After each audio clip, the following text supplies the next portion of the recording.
The cameras flashed. The crowd froze. And just like that, Hollywood had a new obsession. Oh, It absolutely. was the 1980s, and the world's most famous supermodel had just locked eyes with the Piano Man. Right. A total pop culture fairy tale. But fast forward 4 decades past the shattered vows and the broken hearts to a startling medical diagnosis that it brings everything crashing to a halt. Welcome to Starscope Report. Yeah, join us as we uncover Hollywood drama, music industry shakeups, and viral influencer scandals. From red carpet surprises to social media controversies, we dive deep into the stories behind the fame. And today's deep dive is an exploration of a surprisingly beautiful aftermath to a really bitter Hollywood split. It's quite the journey. It really is. Based on headlines that have dominated pop culture lately, we are unpacking why Christie Brinkley still checks on the man who broke her heart. 100%. It's such a compelling story. Right. We'll look at newly released secrets from their marriage, a shocking health crisis that stopped a world tour in its tracks, and the emotional reunion of a blended family. To really grasp the gravity of where Billy Joel and Christie Brinkley are today, you have to, strip away the glossy magazine covers. Totally. You have to look at the sheer magnitude of their relationship back in the day. We were talking about absolute royalty here. Oh, unmatched. But the narrative we were all sold back then, it's just been completely upended. Because of the book. Exactly. Christie dropped this massive bombshell about their marriage in her April 2025 memoir, Uptown Girl, revealing that booze was the other woman. It's just a devastatingly honest phrase. It really is. It recontextualizes an entire decade of history for them. And to fully understand the weight of that revelation, you have to look at the sheer surrealism of how this iconic romance even started. Right, which she talked about recently. Yeah, according to an interview she did with FOX26 in Houston, Christie and Billy met on the exact same night that Billy met fellow supermodel Elle Macpherson. I mean, what are the odds? Right.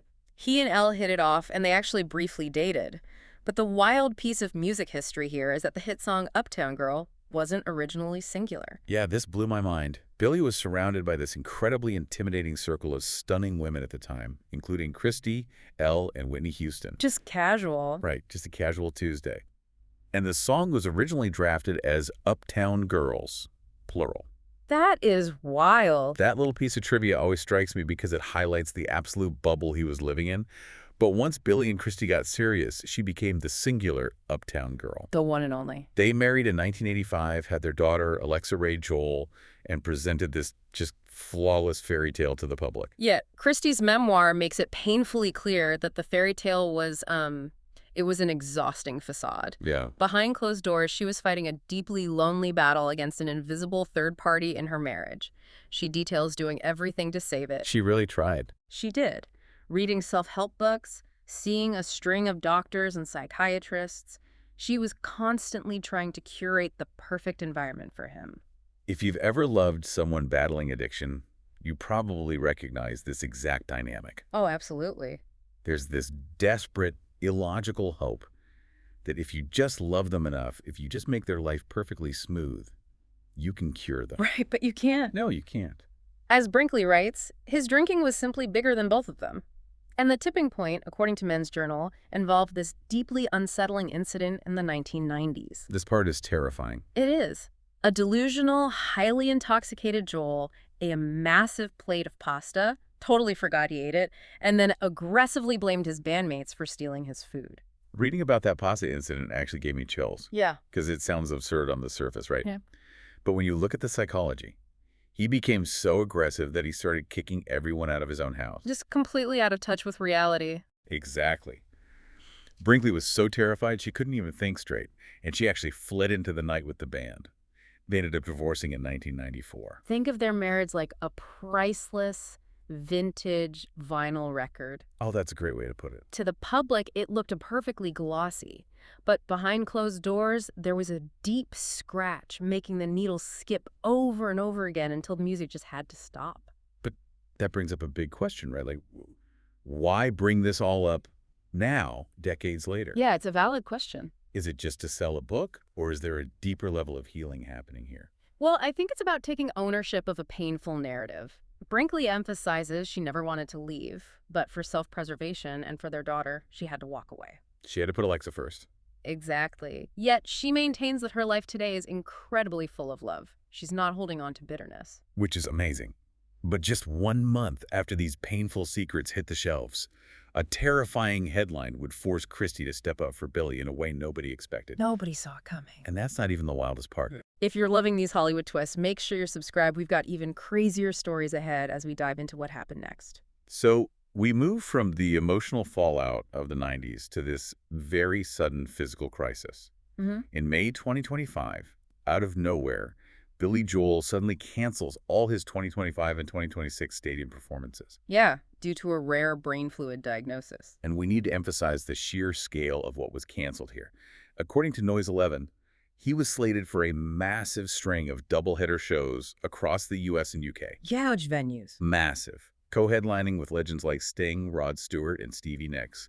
Fans were ecstatic. To pull the plug on something like that, it has to be serious. And then that devastating statement drops. Joel is canceling the tour due to normal pressure hydrocephalus, or NPH. When I first read Normal Pressure Hydrocephalus, I had no idea what that was. Most people don't. But looking at the medical reality using facts from Weill Cornell Medicine, Dr. Jared Notman explains NPH is basically a plumbing issue in the brain. Cerebrospinal fluid builds up in the brain's ventricles because the normal absorption process is disrupted. So it just gets trapped. Exactly. And as the fluid builds up, it mimics incurable diseases like Alzheimer's or Parkinson's. Wow. It presents this terrifying triad of symptoms: cognitive decline, urinary incontinence, and gait disturbance. So problems with memory, bladder, and walking. And his recent performances had really exacerbated the condition, right? Yeah, severely affecting his hearing, vision, and balance on stage. The physical exertion just pushed his system over the edge. Which is so sad.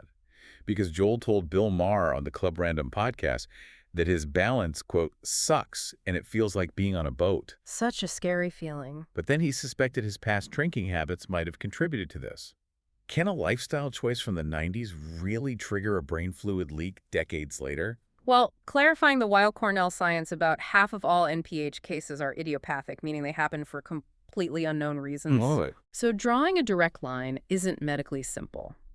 But Joel's honesty about his past adds this huge layer of vulnerability to his public health battle. He's taking responsibility even if he doesn't medically have to. Exactly. Naturally, this led to massive fan panic. People thought this was the end. But Joel quickly told People magazine, "I'm not deathly ill." Which was a relief. But amidst all that public panic, we get this emotional climax from Men's Journal. Yes. Instead of holding on to the bitterness of the 90s or the trauma from that pasta incident, Christie Brinkley rushes to his public defense. Just a month after the book came out. Right. She posts a beautiful message on Instagram saying, "The whole Brinkley gang is sending you lots of love." I love that. She calls him our piano man and tells him they all want him back in that white-hot spotlight. That phrasing, "our piano man," is just so gracious. It looked like he might be permanently silenced by doctor's orders, honestly. It really did. Later in the deep dive, we'll talk about the shocking twist nobody saw coming, a secret appearance that proved you can't keep a legend down. Stay tuned and hit that subscribe button so you don't miss what's coming next. So Joel is officially off the road. He's facing this grueling neurological recovery. And the treatment for NPH is wild. Oh, it's intense. Per Weill Cornell, the standard treatment is a quick 1-hour surgery to place a ventriculoperitoneal, or VP shunt. Right.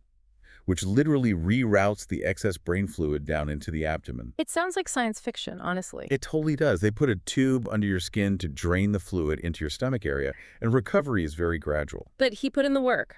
Daughter Alexa Ray Joel gave a really proud update to The Independent, noting his weight loss and his strict dedication to physical therapy. He had to relearn so much basic balance. Yeah, which beautifully sets the scene for this triumphant return, reported by Rolling Stone. Picture this. January 2026. Okay. Wellington, Florida is celebrating its 30th anniversary. There's a Billy Joel cover band called Turnstiles playing. A cover band? A cover band. And suddenly, without any announcement, the real piano man walks out on stage. I would have lost my mind if I was in that crowd. Oh, everyone did. Joel jokes I wasn't planning on working tonight, before just launching into, "We didn't start the fire" in Big Shot. Just sitting in with the cover band. Yeah. And the visual of this is so beautiful. His younger daughters, Della and Remy, were literally dancing beside him on stage. It's just pure joy. But I love Alexa Ray Joel's hilarious, protective reaction to the viral moment. She told Primetimer, "Once a performer, always a performer." but health comes first. Spoken like a true daughter. Right. She said, I told him, if you're going to perform again, please stay seated at the piano. No throwing the microphone stand around. She's like, Dad, you just had brain surgery. Please sit down. Exactly. And the latest update from Christie Brinkley at the April 2026 City Harvest Benefit Gala in NYC is just so positive. She simply said, he's doing very well. It's incredible. It's like watching the ultimate Hollywood third act. The storm has passed, the damage is acknowledged, but the stage is reset, and the cast is finally smiling.